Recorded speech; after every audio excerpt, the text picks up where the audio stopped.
일강구도를 굳히고 있는 더불어민주당 대선 후보인 문재인 후보가 1위 후보들의 지지율 격차는 더 벌어졌습니다. 영남이 아닌 분을 총리로 모시겠습니다. 국민의당의 경우는 원래 뿌리가 같았던 만큼 통합도 저는 열어놓고 문 후보의 대세가 고착화될지 출렁이는 민심에 관심이 쏠립니다.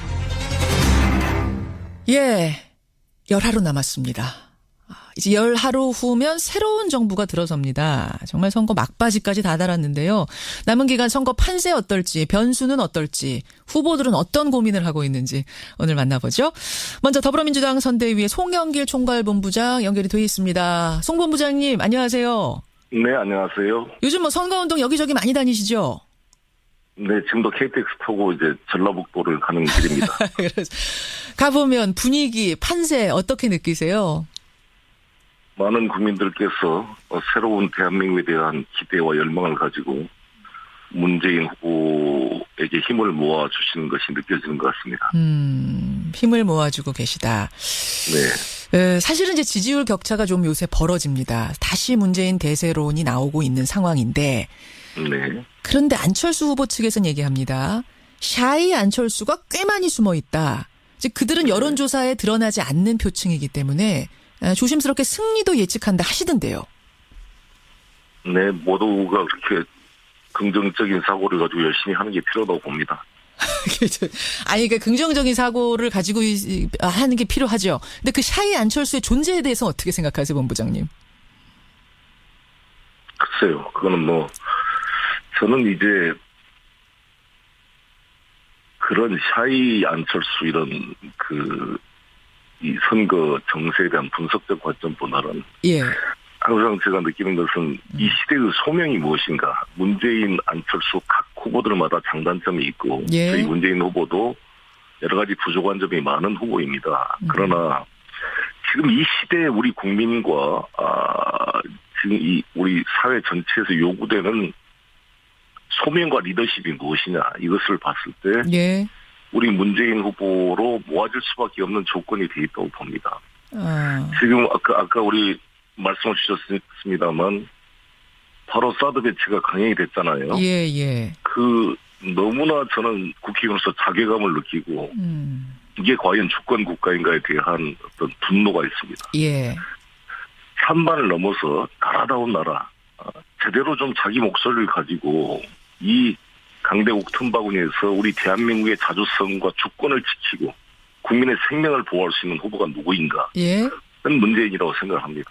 그러한 흐름이 강하게 모아지고 있다고 생각합니다. 모아지고 있다. 근데 여론조사 분석을 보니까요. 문재인 네. 후보표가 심상정 후보로 이동하는 이런 추이가 좀 잡힙니다. 이게 심리가 뭔고 하니 문 후보는 이미 대세를 굳혔으니까 다른 진보 네. 후보, 심상정 후보한테 힘을 실어주겠다. 이런 뜻으로 그쪽으로 이동하는 표가 있다라는 분석이 나오더군요. 네. 그 부분은 캠프에서는 우려 안 하세요?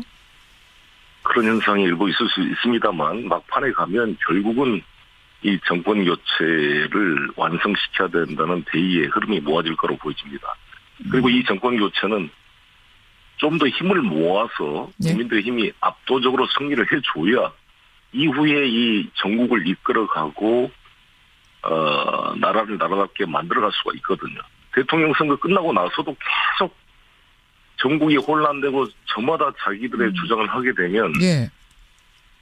우리 국민들이 대선이 끝나고 나면 뭔가 나라가 수습되고 이 산적한 문제들을 해결해주는 유능한 정부의 출범을 기대하는데 예, 예. 또 정쟁에 휩싸여서 발목을 잡고 한치도 전국이 나가지 못할 위험성이 있습니다. 그래서 저는 이왕 되는 문재인 후보에게 힘을 모아주실 것을 호소하고 있습니다. 힘을 모아주시라. 그러면 네. 정권 교체 후에 그 힘을 받을 수 있을 정도의 득표율은 어느 정도가 돼야 힘을 받을 수 있다고 보세요? 이왕이면 과반수가 넘는 것이 민족 정당성을 강화시킨 거 아니겠습니까?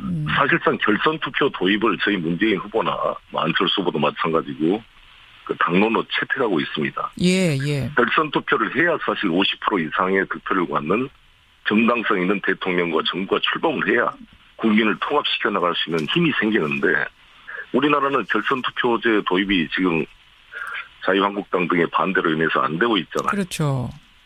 그래서 이러한 상황이지만 그럼에도 불구하고 5명 후보가 나왔는데도 예. 과반수 투표를 한다면 국가가 안정이 되고 예. 우리 국민들이 믿고 기대할 정부가 출범할 수 있다 이렇게 생각합니다. 50%를 모아주시라, 송영길 본부장. 아, 문재인 후보가 어제요, 대통령이 되면은 총리를 누구로 할지 염두에 두고 있다. 아, 비영남 총리로 하겠다. 선거 막바지에 그 드림팀을 공개하겠다. 이거 맞지요? 네. 어제 아마 문재인 후보께서 인터뷰에 그런 말씀하신 것으로 알고 있습니다. 예, 예. 기조는 대탕평의 원칙. 요 기조로 네. 아마 뭐 내각을 좀 생각하시는 모양인데, 아, 그래서 벌써 후보 이야기가 나와요. 총리 후보, 뭐 홍석현, 유시민, 송영길. 들어보셨어요? 이 후보 이름? 그게 전부 잘못된 뉴스로 이게 정리됐기 때문에. 아, 잘못된 뉴스입니까? 네, 그렇습니다. 아, 기존 언론에 이게 다 이런 이야기들이 지금 하마평에 오르고 있다, 막 여러 뉴스가 나왔는데. 전혀 지금 그런 이야기를 할 때가 아니고 저희는 지금 단계는 예. 최선을 다해서 문재인 후보가 국민들의 지지를 얻을 수 있도록 뛰는 것이 필요하다고 보여지고요. 예. 선거가 저도 해보니까 아시다시피 저도 지난번 인천시장 선거 때 마지막까지 저도 될 거라고 생각했는데 예, 예. 1.8% 차로 떨어졌잖아요. 그때 1.8이었나요? 네, 그때 충격이 너무 커서 예. 이번에 제가 선대고문장을 맡으면서 예. 다시는 이런 일이 반복되지 않겠다는 각오를 절치부심하고 있습니다. 그래서 마지막까지 겸손한 자세로 최선을 다하겠습니다. 예. 그러면 뭐 누군지 제가 누가 물망에 오릅니까라고 아무리 여쭤도 이 답은 안 나올 것 같고, 중요한 건 기준입니다. 어떤 기준으로 구성합니까? 그럼 후보님이 이미 밝히셨고 통합의 차원에서 통합. 비영남 인사로 뭐 하겠다 이런 말씀을 주셨으니까 그것은 뭐 그 누구나 정도입니까? 예측할 수 있는. 네. 네. 근데 그 비영남, 그러니까 영남이 아닌 분을 총리로 모시겠다라고 말씀하신 부분에 대해서 국민의당의 박지원 대표가 어제 SNS에 이런 글을 쓰셨어요. 네. 2월 15일 여수에서는 문 후보가 호남 총리 말씀을 하시더니 그 사이에 비영남 총리로 말을 또 바꾸신 거냐? 이거 호남 홀대하는 거 아니냐? 어떻게 생각하세요? 그분의 눈에는 항상 그렇게 보이는 거니까 잘 전체 우리 국가를 통합시키는 통합의 정부를 만들기 위해서 고심할 거라고 봅니다. 일단 중요한 것은 지금은 예. 당선 이후에 해야 될 문제이고 지금 단계는 이런 말이 나온 것 자체가 섣부르다고 생각이 들고요. 일단은 좀 더 우리가 민심을 더 수렴하고 실제로 내 삶을 바꾸는 정권교체로서 정권교체 됐을 때 어떠한 정책들이 시행이 되고 준비될 것이다. 이런 부분에 집중하고 있고. 예. 그래서 최근에 문재인 1번가 우리 정책 홍보를 열심히 강화하고 있습니다. 문재인 후보가 어제 그런 말씀도 하셨어요. 협치를 해야 된다. 뭐 협치는 지금 누구나 얘기하는 거죠. 어떤 후보나. 네. 특히 국민의당은 뿌리가 같은 만큼 통합 가능성도 열어두고 있다. 근데 네. 이제 이 통합, 합당 얘기가 나오면 국민의당에서 굉장히 기분 나빠하는 단어거든요. 어떻게 네. 생각하세요? 그래서 저는 연정이 돼야 된다고 봅니다. 저희도 119석의 과반수가 넘지 않는 정당이기 때문에 예. 저희가 집권하게 되면 같은 뿌리인 국민의당과 또 정의당이 같이 연립을 해서 정부를 구성하고 함께 힘을 모아서 이 난국을 뚫어가야 될 거 아니겠습니까? 그런 면에서 저희들은 투명하고 일관되게 정의당, 국민의당과 함께 힘을 모으겠다 이런 것을 제시하고 있는데 그 형식은 예.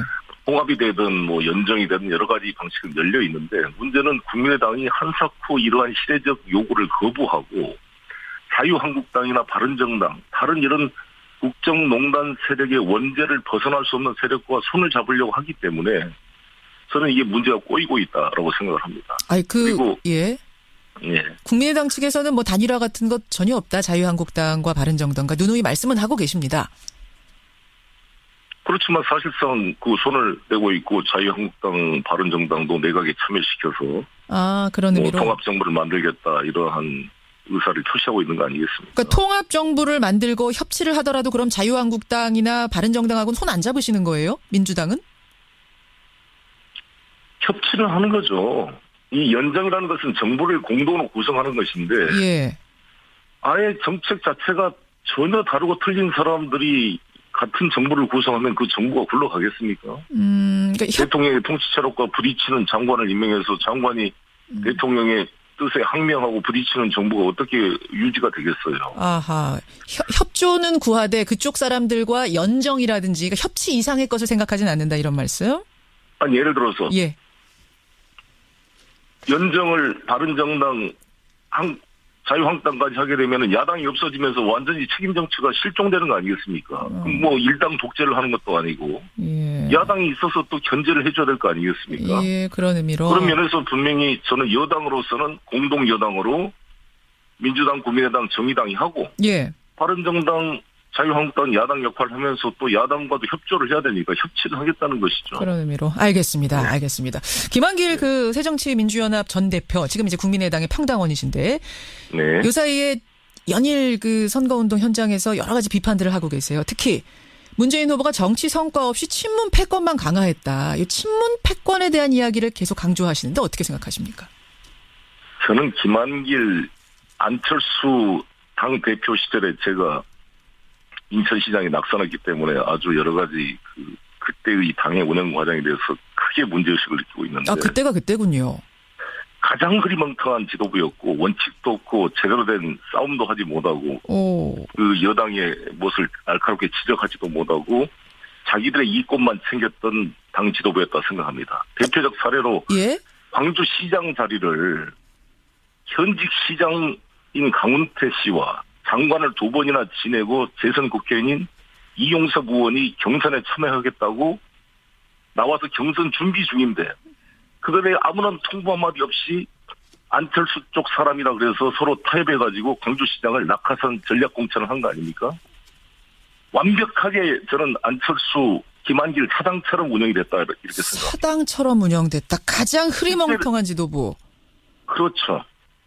그래서 이분들 지금 안철수의 국민의당은 거의 사당 아닙니까? 본인이 창업주라고 그러고 어허. 사모님인 김미경 교수가 남편과 함께 낳은 넷째 아들이라 그랬습니다. 예. 저는 무슨 이게 신천지 교주의 말도 아니고 어허허. 어떻게 자기 당을 이게 기업입니까? 뭐 낳은 아들입니까? 그러면 완전히 사유화된 당이 아닌가 이렇게 저는 그런 느낌으로 그만큼 애정이 깊다 뭐 이런 표시 아니겠습니까? 자식이란 얘기는. 글쎄 근데 저는 지금 지난 총선 때 바로 제 옆 지역구에 예. 안철수 후보의 중학교 동창을 경선도 없이 그 지역 출신 그 재선 시의원을 경선에서 배제시키고 낙하산 공천한 걸 보면서 야 이거는 완전히 이게 사당이구나라는 것을 피부로 제가 느끼고 경험했습니다.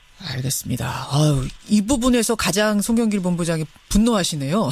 친문 패권 이야기에서. 바로 제 옆 동네에서 그걸 느꼈기 때문에 알겠습니다. 이거는 완전히 저희 인천 계양구의 그 지난번 총선 공천은 완전히 그 안철수 중학교 동창 자신의 보좌관 출신을 그 지역의 충청도 출신으로 알겠습니다. 훨씬 지지도가 있었던 시의원 출신을 배제하고 예. 낙하산 공천한 바람에 우리 당 후보가 이기는데 큰 도움이 되었습니다. 제가 20초 남았는데 하나만 여쭐게요. 그러면 반문 정서란 건 지금 분명히 존재하잖아요. 그건 왜 만들어진 겁니까?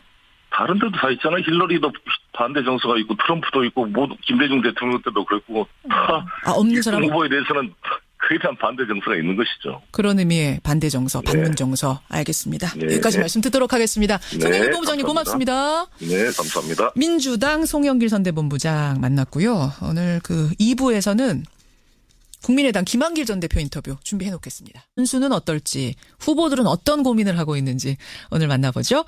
먼저 더불어민주당 선대위의 송영길 총괄본부장 연결이 되어 있습니다. 송 본부장님 안녕하세요. 네, 안녕하세요. 요즘 뭐 선거운동 여기저기 많이 다니시죠? 네, 지금도 KTX 타고 이제 전라북도를 가는 길입니다. 그래서 가보면 분위기, 판세 어떻게 느끼세요? 많은 국민들께서 새로운 대한민국에 대한 기대와 열망을 가지고 문재인 후보에게 힘을 모아주시는 것이 느껴지는 것 같습니다. 지금 우리 사회 전체에서 요구되는 소명과 리더십이 무엇이냐 이것을 봤을 때 예. 우리 문재인 후보로 모아질 수밖에 없는 조건이 돼 있다고 봅니다. 아. 지금 아까 우리 말씀을 주셨습니다만 바로 사드 배치가 강행이 됐잖아요. 예. 그 너무나 저는 국회의원으로서 자괴감을 느끼고 이게 과연 주권 국가인가에 대한 어떤 분노가 있습니다. 예. 찬반을 넘어서 나라다운 나라, 제대로 좀 자기 목숨. 힘을 모아주고 계시다. 네. 사실은 이제 지지율 격차가 좀 요새 벌어집니다. 다시 문재인 대세론이 나오고 있는 상황인데 네. 그런데 안철수 후보 측에서는 얘기합니다. 샤이 안철수가 꽤 많이 숨어 있다. 즉 그들은 여론조사에 드러나지 않는 표층이기 때문에 조심스럽게 승리도 예측한다 하시던데요. 네, 모두가 그렇게 긍정적인 사고를 가지고 열심히 하는 게 필요하다고 봅니다. 아니, 그러니까 긍정적인 사고를 가지고 하는 게 필요하죠. 근데 그 샤이 안철수의 존재에 대해서 어떻게 생각하세요, 본부장님? 글쎄요, 그거는 뭐, 저는 이제, 그런 샤이 안철수 이런, 이 선거 정세에 대한 분석적 관점보다는, 예. 항상 제가 느끼는 것은 이 시대의 소명이 무엇인가. 문재인, 안철수 각 후보들마다 장단점이 있고 예. 저희 문재인 후보도 여러 가지 부족한 점이 많은 후보입니다. 그러나 지금 이 시대에 우리 국민과 일강구도를 굳히고 있는 더불어민주당 대선 후보인 문재인 후보가 1, 2위 후보들의 지지율 격차는 더 벌어졌습니다. 영남이 아닌 분을 총리로 모시겠습니다. 국민의당의 경우는 원래 뿌리가 같았던 만큼 통합도 저는 열어놓고 문 후보의 대세가 고착화될지 출렁이는 민심에 관심이 쏠립니다. 예. 열하루 남았습니다. 이제 열하루 후면 새로운 정부가 들어섭니다. 정말 선거 막바지까지 다다랐는데요. 남은 기간 선거 판세 어떨지